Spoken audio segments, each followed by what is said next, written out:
Attorney, kasi sa madaling sabi, no, hindi naman tayo yung nagbago eh. Hindi. Ang nagbago, kasi, you know, napakasimple lang ng gusto ng tao, napakasimple lang ng gusto ng Pilipino, mapagsilbihan ang bansa, mapagsilbihan ang mga Pilipino. And that's what, that was promised to us. Yun yung ipinangako sa atin noong 2022. Ngayon, nandito tayo ngayon, naniningil lang tayo. Naniningil lang tayo ng mga pinangako, asa na yung mga, nung kinukuha ang ating simpatya, asan na yun? Asan na yung gawa para matupad yung mga sinabi noon? Again, ang loyalty na dapat magtagal dito ay yung pagmamahal at yung pagiging loyal natin sa bansa natin. At the end of the day, we are all doing this to make a better, ginagawa natin tong lahat para magkaroon tayo ng mas magandang bansa, mas progresibo, at bansang magandang Pilipinas na aabutan ng mga susunod na generation. Tama. Dumudugo, Attorney Valerio, yung puso ko pagka nakakausap ako ng OFW. Kanina na-mention niyo po ng bahagya, no? Yung sinasabi ninyo na yung mga OFW, karamihan sa mga OFW nag-a-abroad, of course, yung iba dyan, out of choice. But of course, yung iba sa mga OFW natin, umaalis because there's no opportunity here. Oo. Walang oportunidad dito. At alam naman natin yan, fundamental migrant yan, migrant right ang umalis. Kasi alam mo naman, napakalaki ng inaambag po ng ating mga OFWs. And kukunin ko na rin itong pangkalahatang opportunity na saludo po kami sa lahat ng mga OFWs, hindi lang sa Amerika. No? Alam mo, pro bono legal services, lawyer ako ng mga nurses dito na na-recruit, ng mga teachers. At sa ibang bansa rin, ay kung wala po kayo, hindi po may pawan ng ating bansa ang krisis na ito. Kasi nagsusustain tayo sa ating ekonomiya. Kaya mahirap na paulit-ulit na yung katulad na nabanggit mo, minsan sumisikip yung dibdib mo talaga, tatawagin kang modern day heroes. Pero pagdating sa pag-provide ng legal protection, bakit napakahirap? No? So alam natin yung halaga. Kasi ang ating mga OFWs, magugulat ka na lang. Because of economic opportunities at yung pag-raise ng level of purchasing power, they produce doctors, they produce teachers, they produce nurses, at iba't iba pang mga magandang trabaho. Pero ang problema mo, external yung support na yan. Paano kung yung balon ng remittances ay matuyo, di ba?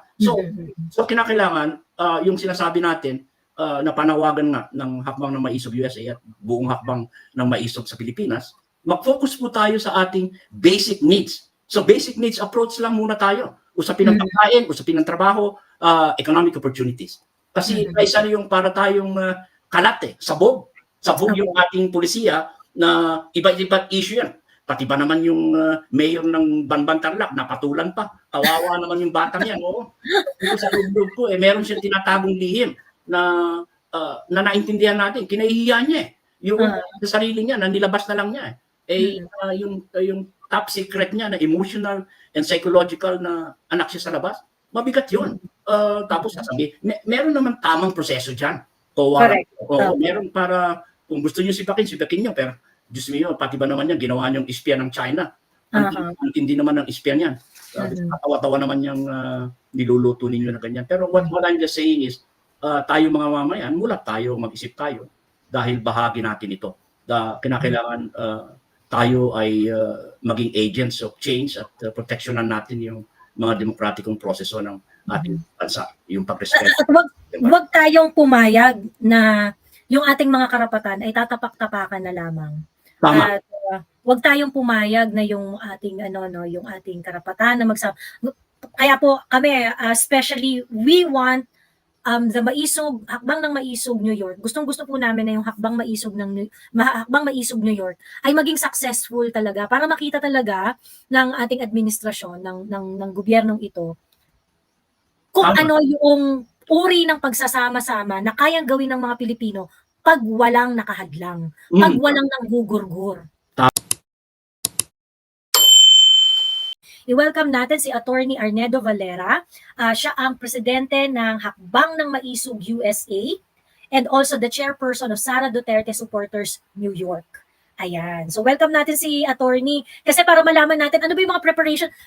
Hi Attorney, hello po. Yes, magandang umaga sa iyo. Joey ba o Joy or Joy na Joy lang. po, okay lang po, Joy. Sige. Yes, yes, of course. And siguro bilang panimula ay binabati ko na rin yung mga masugid ninyong nakikinig at mga nanonood. Alam ko, ibang usapin na ngayon ng mga vloggers kasi kayo ay sa isang globalisasyon na mundo. Alam natin na napakahalaga ng inyong role dahil doon sa mabilisang pagkalat ng informasyon, no? At saka yung independence ninyo. So, mabuhay kayo. Salamat po. Thank you po, attorney. Syempre, bilang ano po, no, well, I can speak for myself, Attorney Valera, kasi ako ay simpleng Pilipino lang rin naman po, kagaya po ng mga nanonood dito. At ang gusto lang po natin ay mapagsilbihan ng tama yung mga kapwa natin Pilipino, Yeah, no? yeah, tama yan, Joy. And at the same time, nakikita natin na yung mga vloggers na katulad ninyo, sino Maharlika, ay kumikilos ng malaya, no? Bagamat ang pangunahing layunin natin ay magpahayag ng katotohanan, minsan mahirap, di ba? May mga gipit, katulad ng nababanggit mo kanina, napakahalaga talaga na suriin natin kung meron ba tayong malayang pagpapahayag or meron ba tayong seguridad sa ating fundamental right, no, sa malayang pagsasalita at saka sa mapayapang pagtitipon, di ba? Opo. Attorney Valera, June 2, meron pong maisog rally sa New York. Yung mga kababayan po natin abroad, ang dami-dami na pong dismayado sa nangyayari sa bansa natin ngayon. Baka pwede niyo po kaming bigyan ng background. Bakit po kayo nakarating sa ganito? Oh, several months pa naman nung araw. Nagkaroon kami ngayon lately ng formal induction, no? Noong May 18 na mismong ang dating executive secretary, si Attorney Vic Rodriguez, ang nag-induct ng mga officers ng Hakbang ng Maisog USA at saka SDS New York. Ang SDS New York, basically, ay nagkaroon ng tinatawag nating basis of unity. Kaya kinonvene din itong Hakbang ng Maisog USA, no? So, sa kontekstong ito, halos karamihan or halos lahat ay dating followers ng Uniteam. Ako, Joy, naglingkod ako bilang pro bono legal counsel ng Uniteam East Coast, no? At nakita natin yun, lahat kami masaya na hopefully magkaroon ng isang tunay na pagbabago or ipagpatuloy sana yung mga pulisiya ng dating Pangulong Duterte, no? Pero unfortunately, nakita natin yung mga nangyayari, so nagkaroon yan ng malaking impact sa mga followers. Pero ngayon, yung Hakbang ng Maisog USA, SDS New York halimbawa, kami ay nakakawing sa pambansang kilusan sa Pilipinas, no? Na binibitbit namin, Joy, yung usapin at pagtulak in a global scale. Kasi alam naman natin na nasa international level tayo, yung usapin ng transparency o kalinawan, yung usapin ng accountability o pananagutan, lalong-lalo na ngayon, yung usapin ng kapayapaan or peace, yung seguridad at yung epektibong soberanya at saka yung demokrating pamamahala, no? So itong Hakbang ng Maisog USA, katulad ng nabanggit mo, kami ay lalahok sa Philippine Independence Day Parade. Last time, kami yung pinakamalaki, no? Nung panahon ni BBM, nung kami ay sumusuporta. Pero ngayon ay natitiyak namin na hopefully ay makakahila kami ng maraming partisipante para dito, no? Katunayan nga niyan, Joy, mismong si former Executive Secretary Attorney Vic Rodriguez ay lilipat sa Amerika para pangunahan. Magkakaroon ng kung kumbaga pagpapaliwanag ng national situation at tignan itong lumalawak na kilusan. Kasi this is a national movement, no? Na makikita natin na iba't ibang sektor ang lumalahok nito katulad sa Pilipinas. Bagamat matingkad yung tinatawag natin na pangunguna ng indigenous communities, ay napakahalaga yung alyansa at saka yung suporta ng different sectors. Katulad sa Amerika, pinangungunahan yan ng halos karamihan mga guro natin, ha? Oo, mga guro, mga service sectors. In fact, kausap ko lang kanina si Amon at ang aming Secretary General si Jocelyn Cambaya na sabihin at ano yung mga specific na pwedeng ipaalam para doon sa pag-imbita, no, sa June 2nd. Kaya ito, inaanyayahan natin, Joy, ang lahat ng mamamayan, Filipino-Americans at Filipino, sa mga karatig puok ng New York, sumama po kayo sa amin sa June 2nd, 9:30 po yung assembly natin sa New York. Ipapaalam namin po ang detalye. Pwede nyo pong kontakin ang aming SecGen, si Jocelyn Cambaya, at may naka-t-shirts po kami na green na nakalagay ng Hakbang na Maisog USA at SDS New York. Mhm. Ngayon, yung paano kami umabot sa ganito, no? So, bilang pambansang kilusan, nakikita namin na kami ay may mahalagang papel, no? Sa pag-oorganisa, pagpukaw at pagkilos ng sambayan ng Pilipino. Kaya very close kami doon sa mga conveners ng Hakbang na Maisog Philippines, no? Kasi nga, katulad ng pinag-uusapan natin, hindi ito ordinaryong insidente yung mga nakikita natin, yung pagkitid ng democratic space or espasyo demokratiko sa ating bansa, no? Lalong-lalo na sa usapin ng malayang pananalita, freedom of expression, usapin ng mapayapang pagtitipon, at yung seeking redress of grievances, di ba? Para iwasto o ipahayag yung hinaing ng sambayan ng Pilipino sa mga national issues. So dun sa mga puntos na nabanggit ko ay napakahalaga ang kilusan na ito, no? Pambansang kilusan na ito upang lalong lumawak at palalimin ang kaalaman kung anong tunay na mga nangyayari sa bansa, no? Kasi hindi ito isolated incident.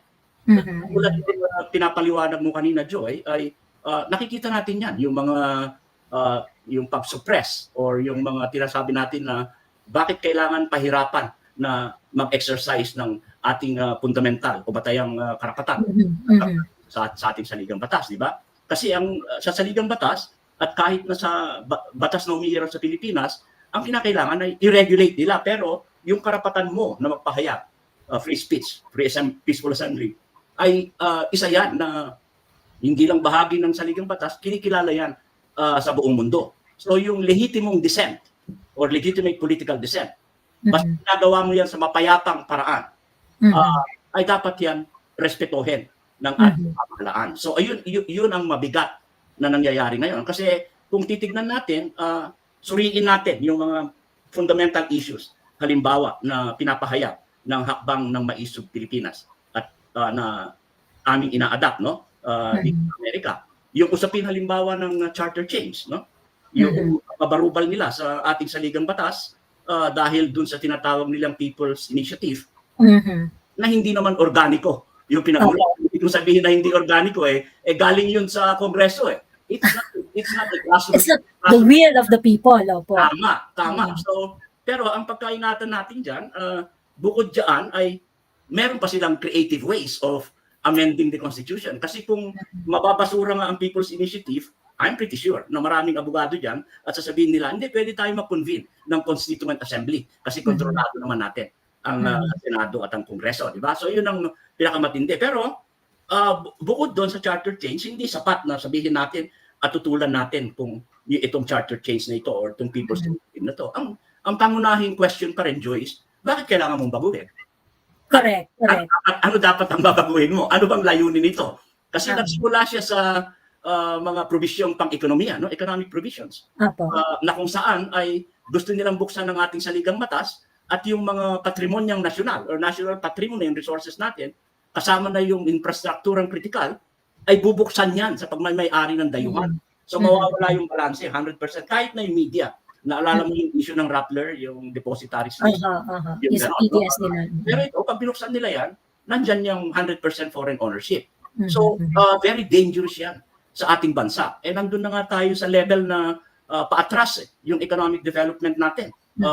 Dahil halos ang tingin natin, maraming pledges, we need investment. Pero ang mahirap kasi yung hindi mo ma-define, hindi lahat ng investment ay sound investment. Ang kailangan, sabihin mo, yung sound investment na i-adapt mo na mag-lead sa industrialisasyon, mag-create ng economic opportunities sa mga mamamayan, para sa ganun naman ay maging maliwanag na itong overseas Filipinos workers, marami sa atin yan, kasama ang mga halos aktibong mga pangkalahatang miyembro ng Maisog USA, ay mga OFWs, mga yan, ay yung issue na pag umalis ka sa bansa mo, hindi ito usapin ng economic necessity lang, kundi you have a choice. Pero if you don't have a choice, you doon mo makikita kung gaano katindi yung economic condition, no? So, isa pa nakatago dyan, pag binuksan mo yung saligang batas, hindi yan may iwan lang sa economic provisions. Joy, yung termino ng mga mga officers or termino ng mga presidential halimbawa governance ay mako-cover yan, no? Kasi yan yung issue ngayon na pwedeng mag-transform or mag-convert into parliamentarian halimbawa, no? So which means mas maliit yung kukontrolin mo in terms of electing who would be the prime minister or yung president. So ito yung babantayan natin. Of course, ang isa pa, no, katulad ko bilang professor sa San Beda Graduate School of Law Joy, nagtuturo ako International Security and Alliances sa master's degree. Nalulungkot ako doon sa pagbalikwas ng administrasyon doon sa batayang prinsipyo na tayo ay kaibigan ng lahat na hangga't maaari walang kaaway. Sana punta yun. Sana punta yun. Di ba? So tayong mga kaming hakbang ng Maisog USA na These are real concerns na major concern yan, Joy, na kahit sa Pilipinas na yun ay binibitbit namin ay patuloy yung tensyon ng digmaan sa South China Sea, di ba? Na sa sambayan ng Pilipino ay hindi dapat tayo malagay sa isang pangdigmaang posisyon laban sa China at posibleng isama ang Pilipinas doon na nangyayari na, hindi lang posible. Tayo ay kasama na sa geopolitical na labanan sa pagitan ng mga superpowers ng Estados Unidos at China. Again, hindi tayo pro-China, hindi tayo pro-US. Ang ating pinangahawakan ay tayo po ay pro-peace. Tayo ay anti-war. Kasi pinoprotektahan lang po natin yung interest ng Pilipinas dahil Pilipino tayo. Tama, Joy. Kasi ang pambansang interest ng ating bansa, our national interest is different from the national interest of the US, national interest of China, or any other countries. So, kung dinefine mo ng ating foreign policy ay tayo ay kaibigan ng lahat at wala tayong kaaway, mas mabuti yon. Alam mo kung bakit? Kasi nakapaloob naman yan, Joy, sa ating saligang batas, no? Nakapaloob yan na ang digmaan, tayo ay tumatanggi na ang digmaan ay isang instrumento ng pambansa at panlabas na polisiya natin. We renounce war as an instrument of national policy, di ba? And then pangalawa, tayo ay nuclear-free Philippines. Non-aligned tayo eh. Pero kung makikita mo na merong naka-angkla dyan na Patriot missiles, merong mga intermediate missiles range dyan sa ating dating base militar, pwede mag-create ng nuclear heads. So yung tension na yan ay hindi yan naglalayon patungong kapayapaan. Correct. So, again, dapat malaman ng ating bansa na ang pagkaalam ko siyam na dekada yan, yung issue ng South China Sea, na kahit sa ating lifetime, sa generation natin, Joy, bagamat baby boomer ako, mas malaking pagkakata mo sa akin.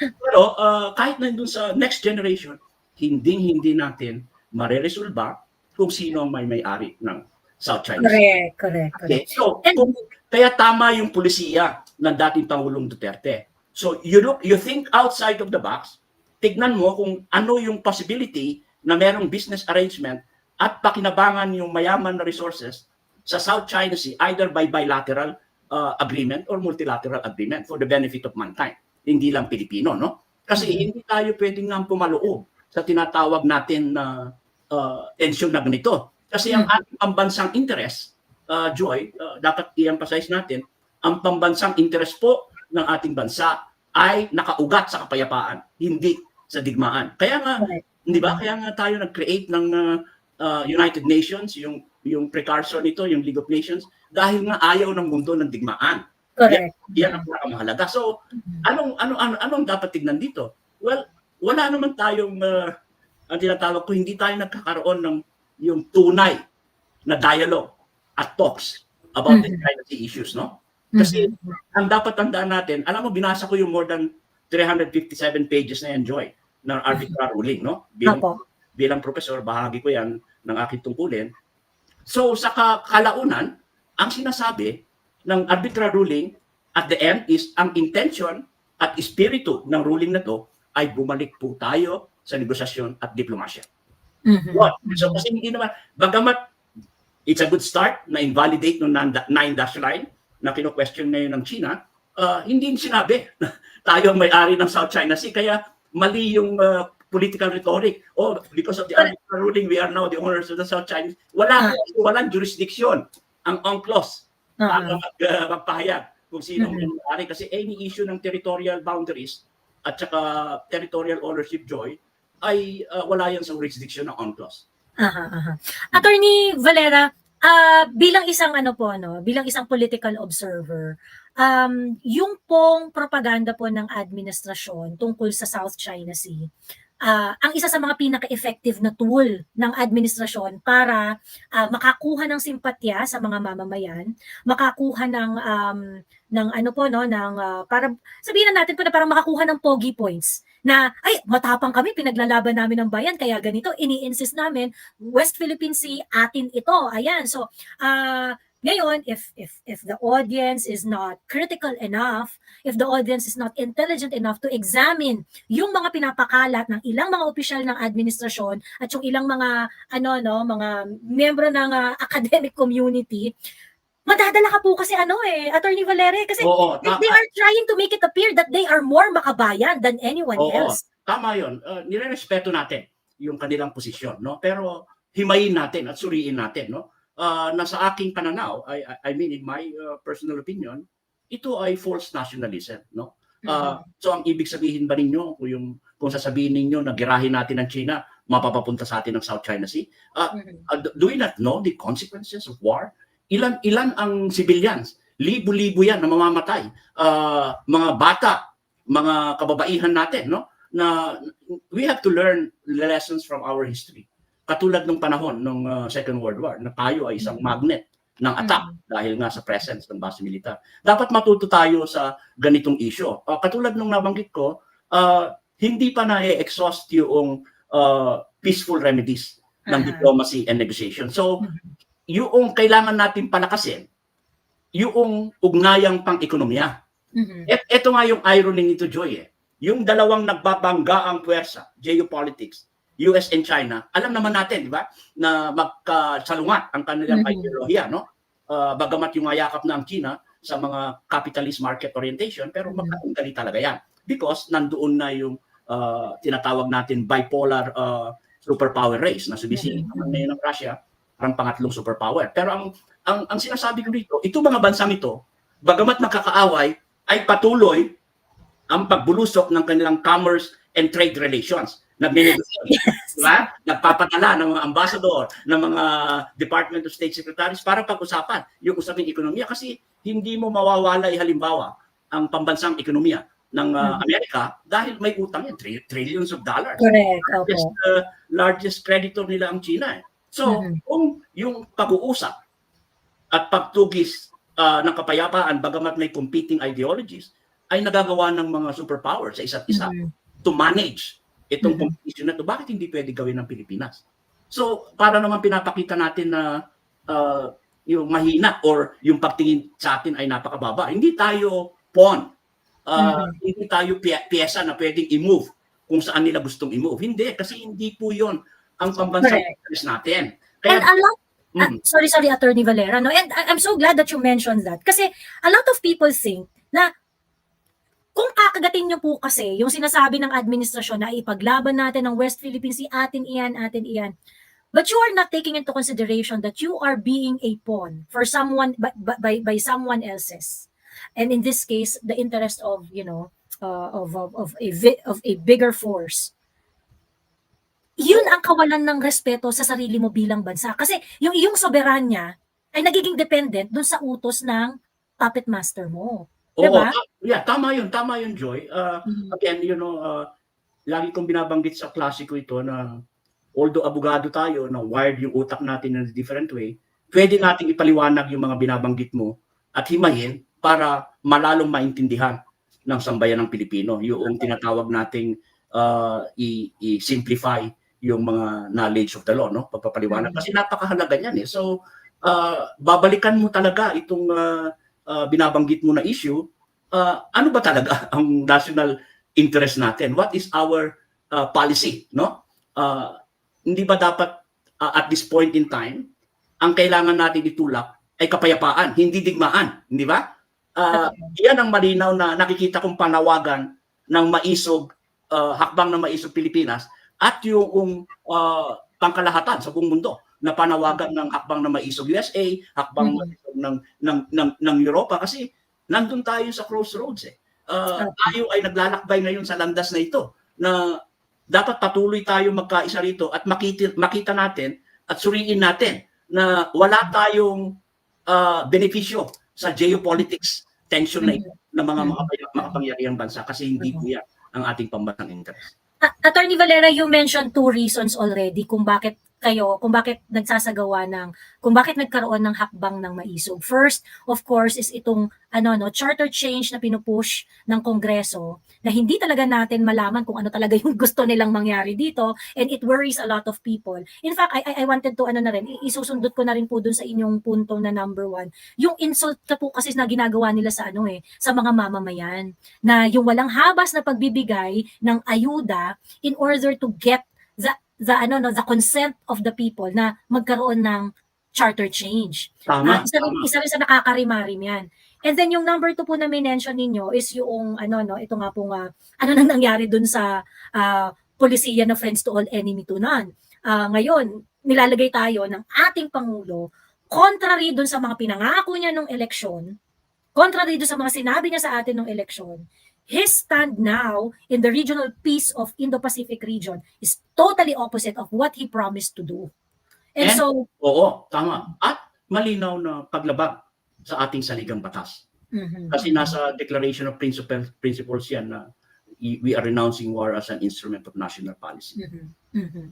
So, meron pa po bang kayong gustong idagdag na mga well, of course, of course, yung binabanggit natin Joy, na yung mga batayan ng pagkakaisa ng gustong lumahok sa hakbang ng Maisog USA at SDS New York ay yung pagtutol sa authoritarian na pamamahala, no? Kasi dapat ilabas natin na tayo po ay mga mapayapang tao, na itong ginagawa nating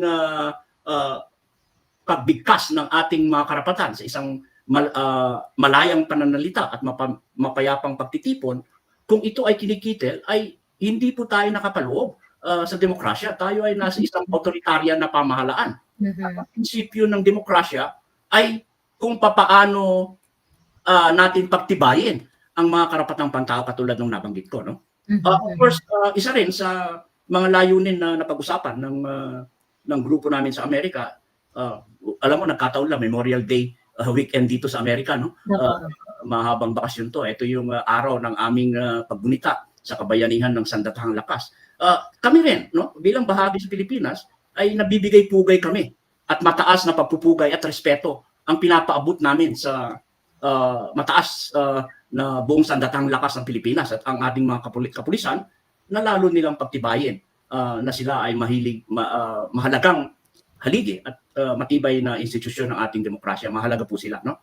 So, nabanggit na natin yan, yung pagsulong ng prinsipyo ng kapayapaan, pero yung isa pa na sa aking personal na opinion, at ito naman ay binitbit ng hakbang ng Maisog USA, ay dapat magkaroon ng transparency sa pagsulong ng voluntaryong drug testing ni Pangulong Marcos Jr. Kasi wala naman mawawala kung nag-test siya voluntarily at negatibo siya, yung transparent na testing, maaaring yayakapin pa siya ng sambayanan, no? Pero kung yung responsibilidad niya, kasi ikaw yung leader eh. So you enforce, you enforce the drug laws of the Philippines. Lalo na yung Comprehensive Dangerous Act ng 2002 ng Pilipinas. So napakahalaga yung mindset na yan. Napakahalaga na dapat yung apela ng sambayanan ay tugunan, no? Ay nagtataguyod ng responsableng exercise of political power para sa kalinawan ng lipunan, no? At of course, alam natin na patuloy pa rin yung paglaban natin na illegal sa illegal na droga, di ba? Mahalaga yung integridad ng liderato ng ating bansa, kasi nandiyan yan eh. Kasi kung ang yung leader ay mayroong allegedly serious problem, no, sa cocaine use, na again, ito ay dapat tugunan, no? Hindi lang para sa kanya, kundi puro sa lalong-lalo na sa bayanan. Kaya ayan nga yung nagiging issue ngayon sa committee hearing ni Senator Bato, di ba? So we'll touch it a little bit kasi nakita natin yung again, pagkitil at sinusubukan pagpigil. Pati na yung mga rigodon na nangyayari sa pagpapalit ng Senate President, etc. Yung Senate President pro tempore. Dalawang senador na aktibo doon sa investigasyon ni Senator Bato ay biglang naging Senate President, isa. So, hindi maalis yung pagdududa. Kasi alam naman natin, the moment na nagkaroon ng ganyang matataas na palitan, ay katulad din sa pag-aaral ko sa mga iba't ibang direktiba at mga nangyayari sa mga iba-ibang pamahalaan katulad ng US, pag nagkaroon ng ganyang mga pagbabago ay of course, primarily ay gusto mo magkaroon ng isang alyansa na kung saan ay everybody sails on the same boat with the same voice tungkol sa mga legislative agenda. Tama yun sa principle. Pero ang kadalasan kasi nangyayari dyan sa control na ganyan is yung pagpigil ng damage sa isang sibong issue halimbawa katulad din nakasangkot na ito. Kaya nga very critical, bagamat pinupuri ko si Senator Bato, immediately yung pag-cite ng contempt halimbawa kay J.M. Morales na isang malaking kamalian yun. Ang problem kasi, Attorney Valera, of course, the Senate is not, it is not a court. Ang laki nung political aspect niya and so, each and every senators would have their own agenda, and they would try to show a certain face to the people na ito kasi yung gusto naming makita ng tao. Kumbaga parang hindi na kasi siya talaga nagiging fact-finding situation It is really more of like what you mentioned earlier. They wanted to control the damage that was brought upon nung paglabas ni Jonathan Morales, because his story and his testimony about the PIDEA documents, his testimonies were very, very explosive na, diba? Paano natin na anuhin yan? How is Malacanang going to address this? Well, apparently, ang ginagawa nila, certain influence coming from Malacanang is creeping through the Senate para, we all saw what happened. And hindi sa isip ng mamamayan, hindi po natin masasabi talaga na naging although Senator Bato really tried, and I commend Senator Bato for scheduling 4 hearings kasi sa totoo lang, I can imagine the pressure that he is receiving. Like I said, this is politics. Aside from the fact that it is a Senate inquiry, it is a hearing in aid of legislation. This is also a very, very political exercise, and I can imagine the pressure that Senator Bato is getting because he made it happen. Kaya nga Joy, ang objective take ko dyan, kahit saan mo tignan na anggulo, mahalaga yung investigation ni Senator Bato. No? Pero ang usapin dito ay accountability and transparency. So may mga explosive facts na lumabas na nakikita ko ay saklaw pa rin ng committee yan investigation. Pero dito sa pagpapalit ng liderato at yung mga patuloy na pag-destroy ng credibility ni J.M. Morales, ay hindi ako magtataka na pwedeng i-strip ng chairmanship si Senator Bato later on pag nag-resume or ipatigil na ito. Kasi yun naman ang design. Kahit na yung swabing pasok ni Senator Escudero, na kung saan ay magkatugma sila, kino-question talaga yung credibility. Kaya nga yung ginawa nila halimbawa, yung sinasabi ni Senator Escudero na itong hearing na ito ay batay sa kopya kasi yung kopya nga lang yung nilabas ni. So bakit hindi mo tanggapin yung kopya ng PIDEA? Hindi na. Just yun naman, ang linaw-linaw ng diferensya kasi yung kopyang tinutukoy ni Morales bilang resources speaker, pinangatawanan niya nga na gumawa. In-identify na nga ng gumawa, ng maker.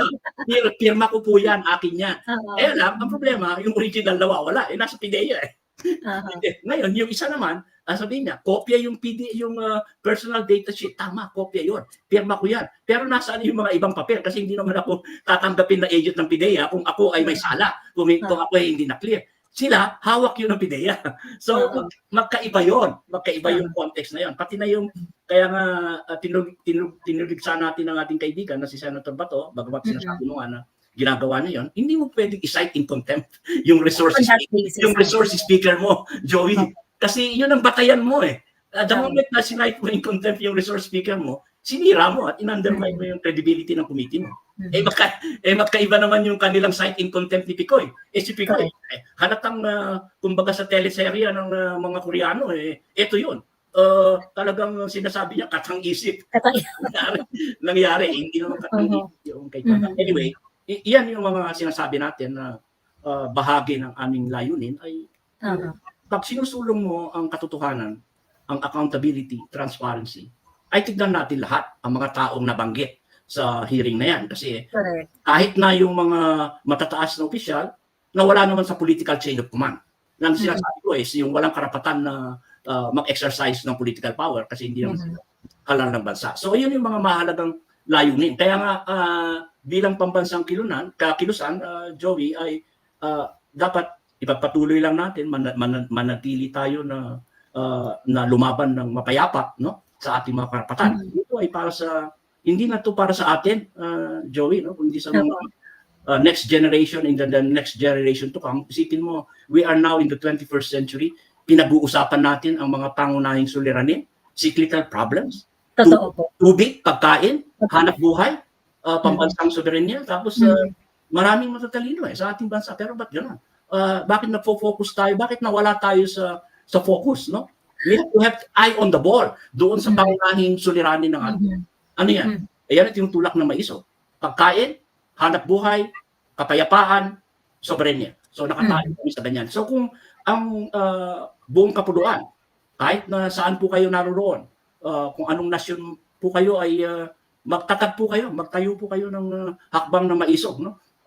At again, hindi ito, this is beyond Sara Duterte, beyond former President Duterte, bagamat tayo ay naniniwala sa pagsuporta kay VP Sara Duterte, alam yan na dun sa mataas na prinsipyo ay ang mahalaga ay yung interest ng ating mga mamamayan. Correct, tama po. Attorney, bago po natin tapusin ang ating panayam sa inyo. Na-mention niyo po kanina na kayo po ay parte ng UNITEAM noong 2022. Ngayon, kasi syempre, maraming mga nagsasabi na, parte naman kayo ng reason kung bakit nandyan yan eh. Tapos ngayon, ayaw nyo na, tapos ngayon, kinikriticize nyo na. Ano pong masasabi nyo sa mga ganitong mga remarks na ibinabato sa mga dating sumusuporta sa Pangulo at ngayon ay heavily criticizing the policies of the government? Ako, I can only speak of my own, no? My personal, no? Kasi alam mo, pareho kaming atinista ni First Lady. 1 year ahead ako sa law school. At ako din dun sa mother side ay kamag-anak ng mga Marcoses, no? Pero ang aking prinsipyo, alam mo, I'm in the last quarter of my life na ganito na nakikita ko objectively. Bakit ganito ang nangyayari? Nasaan? Kasi yung aming energy, ang aming positive energy para tulungan siya ay sincero. Bilang Pro-Bono Council, nagsilbi ako dyan dahil ako ay naniwala at niyakap ko yung foreign policy niya. Tayo ay kaibigan ng lahat at wala tayong kaaway. Kahit na yung United Nations, no, madalas akong ini-interview tungkol dyan, nagtataka lang ako. So hindi ako pwede mag-speculate kung magmula nung pababalik-balik sa Amerika, ano yung nagbago at bakit nagbago. No?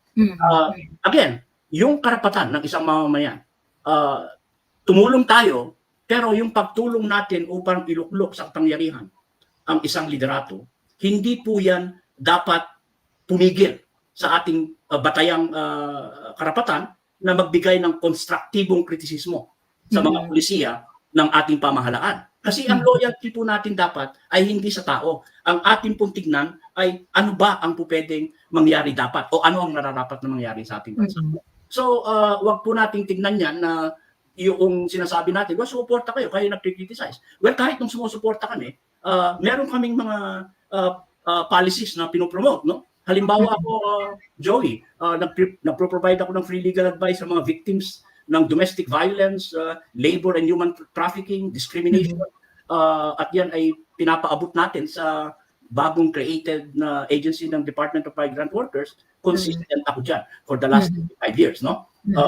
At siguro hindi ka pa pinanganganak, kung maaaring bata ka pa. Ako rin yung abogado ng Mendiola Massacre way back in 1987. So, ang sinasabi ko lang is yung pag-evolve ng isang citizen, yung pagmulat, ay bahagi po yan ng ating political growth at maturity. Kaya wag po tayong sumingil sa ating mga kababayan na, well, dati naman kayo, ba't kayo nagpalit? Ako, I have no political ambition. wala akong nakukuha dito, pero yung pagmamahal mo sa bayan mo, bagamat nandito kami sa ibang bansa, of course, madalas naman kaming umuwi, ay napakahalaga yan kasi we are living in the globalized world. Ang gusto natin mangyari ay tumindig tayo ng mga Pilipino na may karangalan sa harap ng isang ibang lahi, di ba? Na Totoo. tayo ay hindi lang magbigay ng lip service na kami mga Pilipino ay mga dakilang tao, ang aming bansa ay dakilang bansa. Ang mahirap dito ay ito ay ilusyon. Ito ay napangarap natin dahil sa mga paulit-ulit na problema ng kahirapan, institusyonal na korupsyon, at kakulangan ng yung tinatawag nating pangmatagalang oportunidad na pang-ekonomiya, no? At ngayon, yung lumalawak na war tension na yung kapayapaan ng ating bansa. Attorney, kasi sa madaling sabi, no, hindi naman tayo yung nagbago eh. Hindi. Ang nagbago, kasi, napakasimple lang ng gusto ng tao, napakasimple lang ng gusto ng Pilipino, mapagsilbihan ang bansa, mapagsilbihan ang mga Pilipino. And that's what, that was promised to us. Yun yung ipinangako sa atin noong 2022. Ngayon, nandito tayo ngayon, naniningil lang tayo. Naniningil lang tayo ng mga pinangako, asa na yung mga, nung kinukuha ang ating simpatya, asan na yun?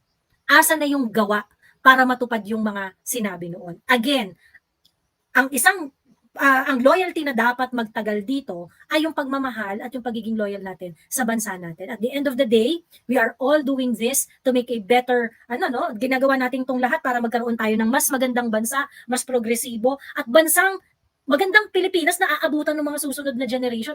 Tama. Dumudugo, Attorney Valerio, yung puso ko pagka nakakausap ako ng OFW. Kanina na-mention niyo po ng bahagya, no? Yung sinasabi ninyo na yung mga OFW,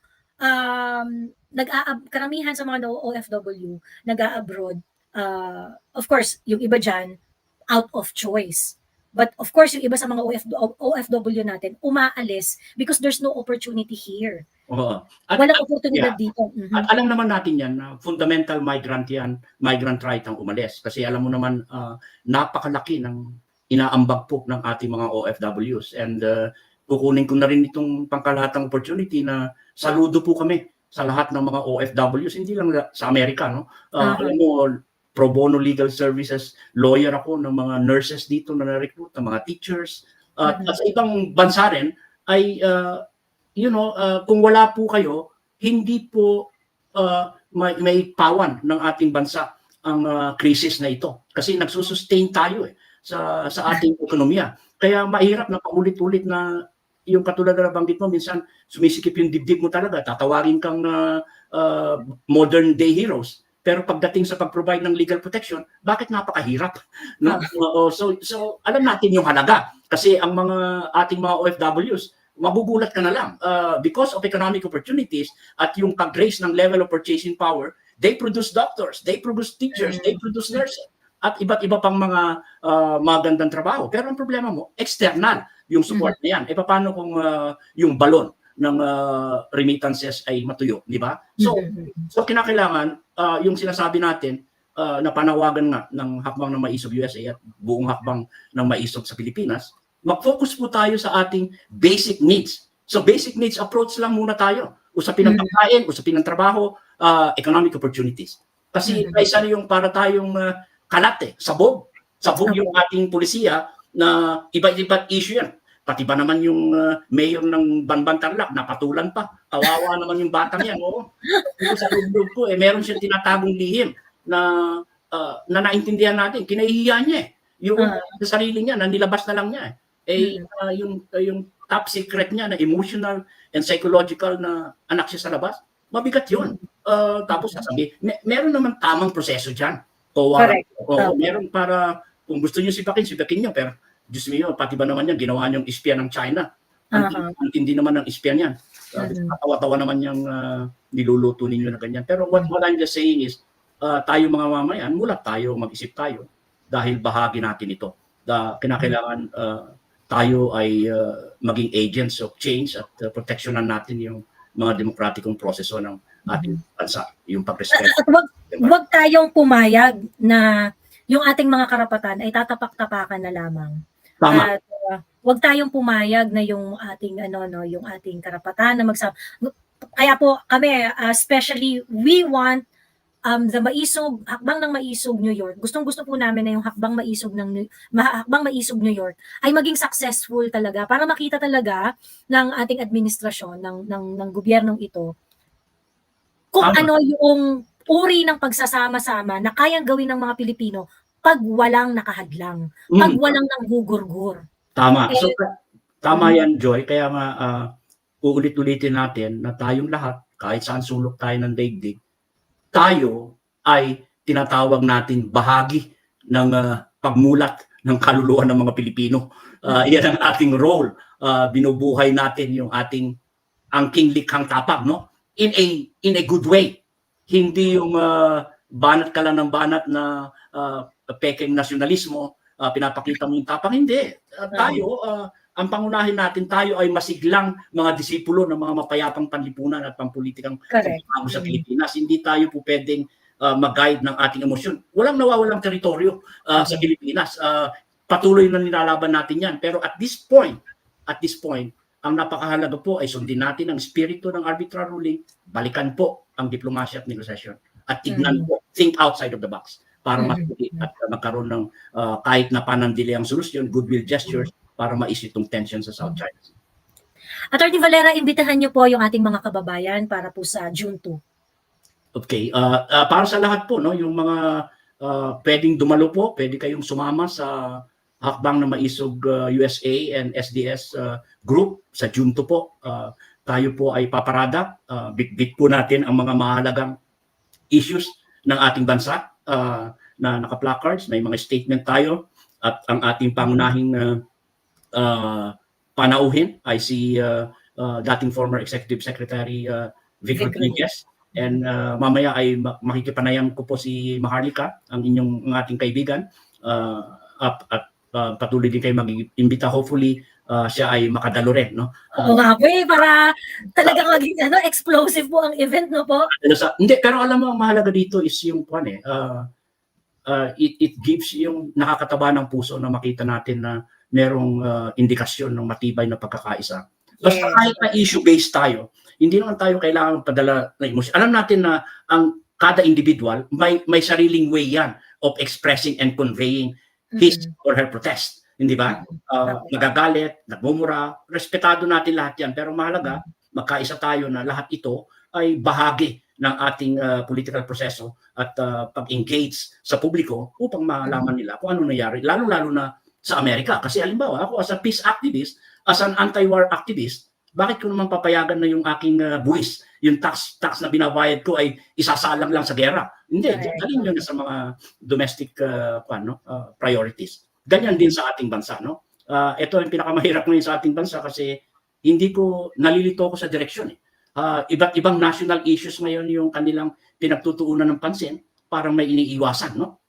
Naalala mo ba yung pelikulang Wag the Dog? Parang gano'n eh. Parang you create distractions.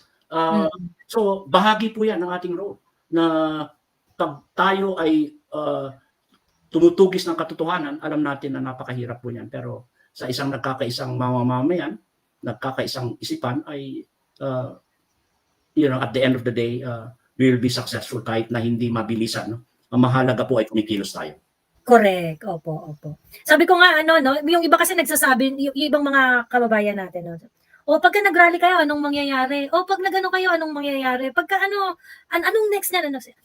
Alam nyo po, yung mga ganitong klaseng pagpapahayag, yung ganitong klaseng paglalabas ng mga kritisismo, hindi po immediate ang impact niyan. Kung matatandaan po ninyo, noong panahon po noong mga previous administration, ang dami nating frustrations noon sa administrasyon ni dating Pangulong Noynoy Aquino. Galit na galit tayo sa SAP 44 yung nangyari sa kanila. Galit na galit tayo doon sa pag-handle na sa Yolanda. Galit na galit tayo doon sa nangyari doon sa hostage crisis sa Quirino Grandstand. Ang dami-daming mga ginawa noong panahon ng dating Pangulong Noynoy Aquino na talagang pinag-usapan natin, inalabas natin yung galit natin. Pinag-diskusyon to sa social media, usapan to sa lansangan, usapan to kahit saan. What happened to that? We were able to elect someone that is totally out of the box. And so, the Filipino people elected a president in the person of Rodrigo Roa Duterte. Bakit? Kasi ayaw na natin ng ganong politics. Ayaw na natin ng ganong hulmang politics. Now, wag nating maliitin yung mga ganitong klaseng pagkilos, no? Ito po Tama. ay buto. Ito po ay buto na tinatanim. At pag ito po ay tumubo, although it may take time, ay importante nagsimula kang magtanim ng buto. Tama. Alam mo, Joy, sa gitna ng mga napipintong mga political na karahasan, pagkitil ng democratic space sa ating bansa, yung basic violations ng fundamental rights. Kung ikaw ay magiging spectator lamang or pupunta ka sa isang tabi, mas matindi ang consequences niyan. Mas matindi ang tinatawag nating destructive consequences. Kasi bakit? You preserve the status quo. And then pangalawa, dahil walang kumikilos at walang tinig na narinig na lehitimong disensyon naman ang pinapahayag, ay lalong lalakas ang loob at lalong mong pinalalakas ang authoritarian rule. Kasi sasabihin nila, well, walang kikilos dito, walang mangyayari. Ituloy lang natin ang ginagawa natin. Iyan po ay isang salungat po yan sa dinamiko ng pagbabago. Kaya kahit nasa kasaysayan ng pagbabago sa buong mundo, alam natin, no? Minsan nauuwi sa karahasan. Pero tayo naman, mensahe natin ay sa isang mapayapang pamamaraan. Kaya ngayon nabanggit mo, you plant the seed, you nurture it. Alam natin naman napakahirap, pero if we don't do this now, kailan pa natin gagawin, di ba? Correct. At ito ay karapatan natin bilang mamamayan. Huwag natin tignan sa anggulo na immediate yung result, immediate yung effect, no? Kasi alam mo ang ganito mga proseso ay gumugulong yan. You mobilize, you organize, you educate people, you galvanize the forces. Parang mga ganyan yan, no? Kasi hanggang umabot dun sa usapin na ang sambayan ng Pilipino, kaya nilang itulak na tama na po ang ginagawa natin. Kailangan po natin ng tunay na pagbabago, kailangan po natin gawin ito. So, alam mo yung tinig ng mamamayan, hindi natin po pwede yan i-second guess, no? Napakahalaga yan kahit na paunti-unti. Kaya nga yung panawagan natin, yung mga hindi makakadalo, yung makakaambag sa mga hakbang na maisog sa Pilipinas, kahit na anong ambag ninyo, yan po ay kikilanlin at saka yayakapin po yan ng buong pagmamahal. Pero panawagan po ulit, Joy, na sana ay lumahok po tayo, no? Kami po ay naka-green t-shirts doon on June 2. Inuulit ko po, 9:30 yung assembly time. Ang aming mga officers, led ng aming Secretary General si Jocelyn Cambaya, at ang kaibigan mo si Amon, na napaka-aktibo niya. Minsan parang gusto ko, dapat ang tawag mo sa akin, kuya, para magmukhang bata ako ng konti. Ay, wala pang problema dyan.